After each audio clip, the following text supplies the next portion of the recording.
Okay, girls, here is an historical dilemma. Master, I am freezing cold because you shut my clothes off, and I'm half asleep. All right, but just quickly, humour me. Why was it that in the Second World War the Germans didn't use chemical weapons? I'm just a sparehead, but my thoughts are that we have better ones. We really didn't. The Germans had something like 2,000 tons of organophosphates. We didn't even know about the existence of nerve gases at the time. All it would have taken would have been like, one canister of this stuff, flown over London, dropped down. It would have caused horrendous casualties. Could you explain further, Master? Okay, right. What are you asking? What is the mechanism of action of an organophosphate? All right, okay, I'll explain. An organophosphate is an anticholinesterase. Okay, so what happens in the neuromuscular junction? Okay, in our nervous system, it's all powered by acetylcholine. Okay, that's the neurotransmitter. That is what basically makes all our nerves work. We release acetylcholine. How do our nerves act and then stop acting? Well, there's two ways. In fact, we reuptake some of the acetylcholine, but the other way is there is an enzyme, which, as you know, is a biological catalyst, and that removes the acetylcholine. The enzyme chews up the acetylcholine and destroys it, and then the acetylcholine stops acting. Could you say it one more time, Master? Look, our nerves are powered by acetylcholine, We reuptake it or we chew it up with an enzyme. Simple, all right? And what these organophosphates, what they do is they interfere with that. They're anticholinesterases. They stop our ability to chew up the acetylcholine. And so basically you're left with a load of acetylcholine. I mispronounced it a second ago, whatever. They interfere with that. They stop it being chewed up, and so you're left with a load of acetylcholine in your neuromuscular junction. And, excuse me for asking, Master, but what does that mean in practice? What it means in practice is you can't breathe, because our breathing is regulated by acetylcholine-mediated nervous system. So you're going to suffocate, for one, but before you suffocate, you're going to convulse because all your nerves are going to be firing off erratically. You will urinate, you'll defecate, basically every horrible thing you can imagine is going to happen. All right? It's absolutely horrible. And the first of those agents, it was developed by one of the undergrads of Fritz Haber. We know about him, we talk about him. Yeah, like Master Haber. Yeah, don't even call him Master Haber. Call him Harbour, or call him Fritz. I don't like the guy. But yeah, one of his undergrads, Schrader, I think his name was, developed the very, very first, we're talking about the early 30s here, the first organophosphate, and it was called Tabun. All right? Why did they call it that? Was it taboo? It was. That's why they named it Tabun, yeah. Because in German, that means taboo. It means you're not allowed this. It was so dangerous, they call it taboo. They call it taboo. You can't have this thing. And just look, I don't want to get gross, but how did they trial this thing? I suspect they introduced it to Lodals. You're not far off. They literally would smash a little canister of it in a tank with a monkey. And you can even find this on the internet, of the effects of taboo on a monkey and the way the thing convulses. It's just horrible. This is a horrible, horrible thing, because literally their whole nervous system is just firing off. Everything that's powered by nerves is going haywire. This is a terrible thing. But getting to the point of the video, why was it that Hitler didn't use it? And I don't have an answer. The reality was that Germany had a good 2,000 tons of this stuff. They had been manufacturing it on a factory out in the east, in Silesia, where incidentally some of our in-laws are from. In fact, my daughter is, I would say she's at least 1/8 Silesian, as we say. And they had a factory over there on the Oder River. Why is it called the Oder River? Is it because it smells? I don't actually know why it's called the Oder, but either way, it's on the Oder River. They had a factory. They had 2,000 tons of this Tabun. And it was there, and Hitler's generals, some of them, I don't have the quotes, but I know for a fact they were urging him. They were saying, come on, we're losing this war here. We can't win it. Why don't we just, go for it and just use these chemical weapons? And the big question is, why didn't they? Not being evil, but if I'd been Hitler, I would have done. I'd have used them, If you're in a fight to the death, you use everything. And Germany was in a fight to the death and they were losing. Why did they not unleash the chemical weapons? Yeah, well, that's probably fear of retaliation, Master. And the ironic thing was, we had nothing to reply with. We have mustard gas. Now, mustard gas is a nasty agent, caused the most casualties in World War One. It's a vesicant. What's a vesicant, Master? It means it causes blisters. So it literally, a gas mask is no prevention against mustard gas. You get like big yellow blisters on you, and even grown men cry like babies when they have these blisters. It's horrible stuff. It's absolutely disgusting. But it's not a nerve agent. It doesn't kill you. Small quantities of mustard gas do not kill you. They cling to you. They make you blister in the most private areas, because basically anywhere sweaty is because they turn to hydrochloric acid as well, despite being an alkylating agent, but they're also, what can we say, they sort of deteriorate into hydrochloric acid as well when they're in contact with water. So any sweaty, wet places, eyes, groins, all these places, they turn to hydrochloric. They're really horrible.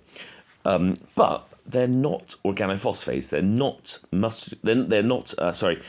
nerve gases. And the Germans had these vast stockpiles of Tabun, and we didn't have anything like it. All we had was mustard. We had loads of mustard gas really, but we didn't have any organophosphates. Why did Hitler not use them? Well, we know that in October of 1918, Hitler was gassed on the Western Front. And Hitler went blind, temporarily. He was a victim of a mustard gas attack. It was a German invention, but we had replicated it. And, he got doused with a mustard gas shell. He suffered really horrible, Hitler had terrible breathing problems. He went blind. And interestingly, he also attributed is Hitler is a wonderful speaker. We all disrespect Hitler because he was, let's face it, a very evil man. But he was a wonderful speaker, and he always attributed the fact that he could just have this mellifluous voice where he could just literally change the octave. He'd go up and he had a sing-song voice, and he always said that came after the gas attack because it damaged my throat being subjected to that gas. And after that, I could speak. And as to whether that's true, I can't really believe that being the victim of mustard gas can make your voice suddenly be able to go up 2 octaves and you can do a wonderful speech. But that's what he said. That was his claim. But also, Master, you keep digressing. You always do this. Yeah, I know. Okay, right, so where was I? That is one of the arguments. Number one, Hitler would not use the organophosphates because he himself had been the victim of gas. He didn't want to use it. Number two is the Allies had threatened Hitler that if he ever used chemical weapons on any front, Germany would be deluged with chemical weapons by the Allies. Now, we didn't have organophosphates. We had mustard gas, as I said. So in reality, we could have drenched the cities. It was not anywhere near orders of magnitude below the effectiveness of what they had. But it's a fair argument. Hitler didn't know that. He probably assumed we had the same as they did. Delivery systems, early in the war, in 1940, the invasion of Britain, if then he had used Tabun, we would have to have surrendered. We'd had no choice. You can't have, what was the population of Britain back then? We're talking about like 50 odd million. You can't have everybody dying of convulsions and, all the horrible effects of these organophosphates.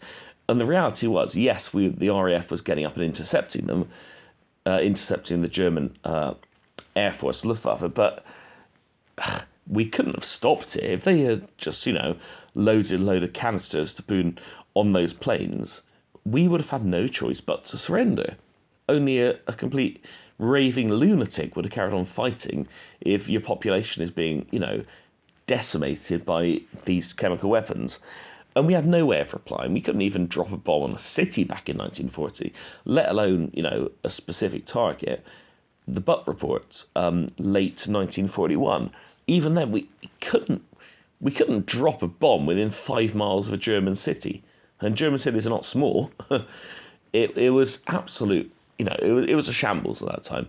So that was the time to unleash the chemical weapons. And then Britain would have had to have surrendered, had no choice. Yes, we'd probably fought them from Canada.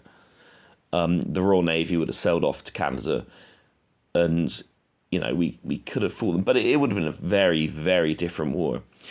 So delivery systems. Early in the war, Germany had it. They didn't use them.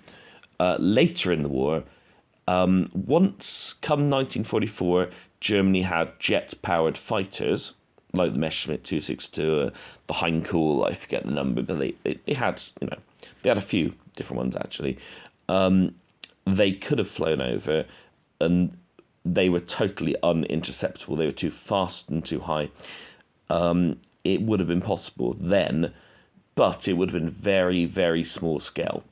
And in return, what did the Allies have? Well, at that time, come, what was it, 27th of July, 1943, we firestormed Hamburg.